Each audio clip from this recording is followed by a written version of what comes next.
President's car has just turned in our Spruce Line Lane, coming in from Nebraska Avenue. Car with the flags, first car in the procession. Rounding the turn. Secret Service cars, newsmen behind him. Perfect day for this. Temperature about 80, bright sun. You see the presidential flag on one fender.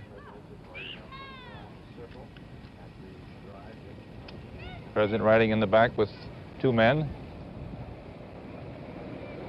Robert Montgomery and Jim Haggerty.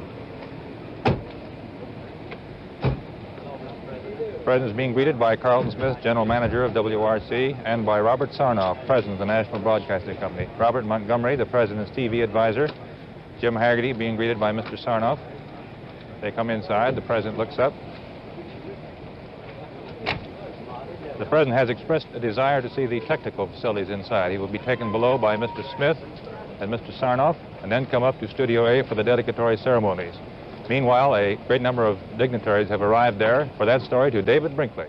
The cameras you see before you are color cameras.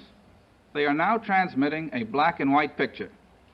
By pressing this button, which I now do, the cameras are transmitting a live color picture.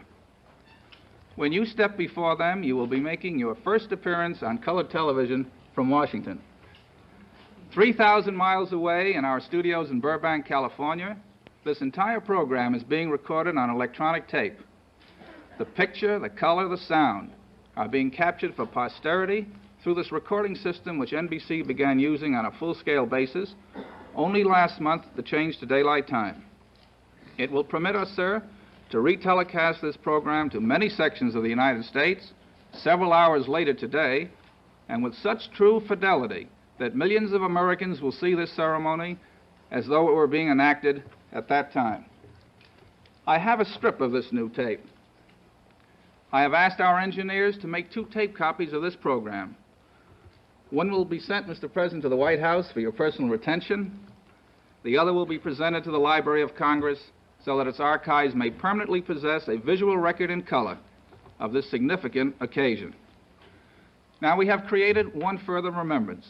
At my far left, you see a replica of a plaque which has been placed in the wall of the main lobby of this station.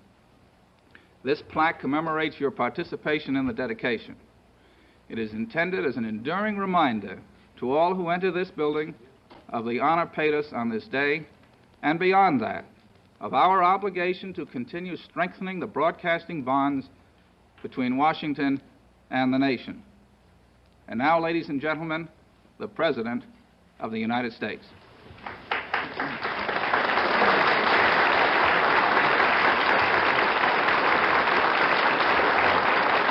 Thank you very much. President Sarnoff, distinguished guests, fellow Americans.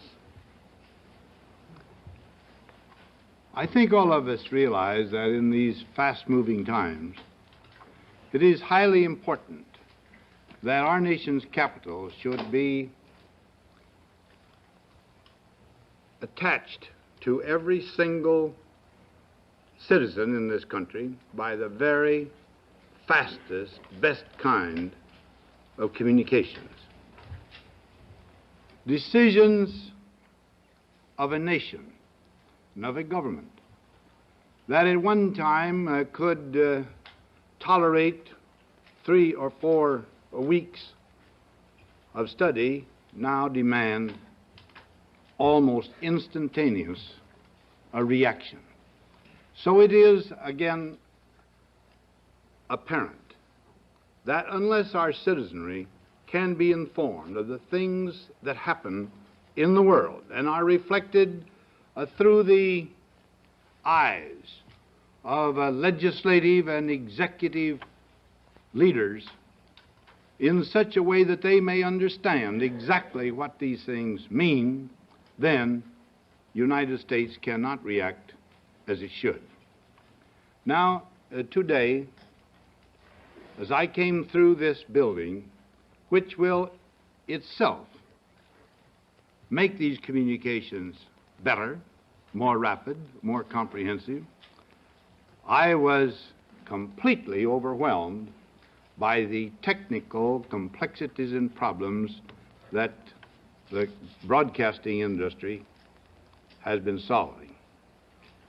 I do not know whether the rest of you in this audience have been able to make that same tour, but it is like nothing else so much, in my mind, as the radar room in a big battleship or some other complex thing that really is entirely beyond my comprehension, but is still capable of exciting my wonderment.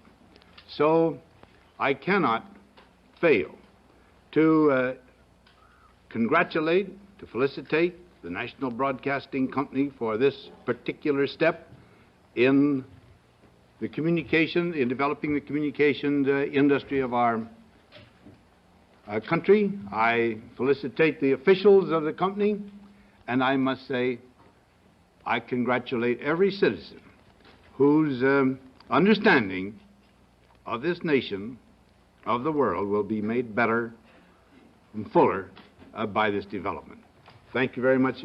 Thank you all.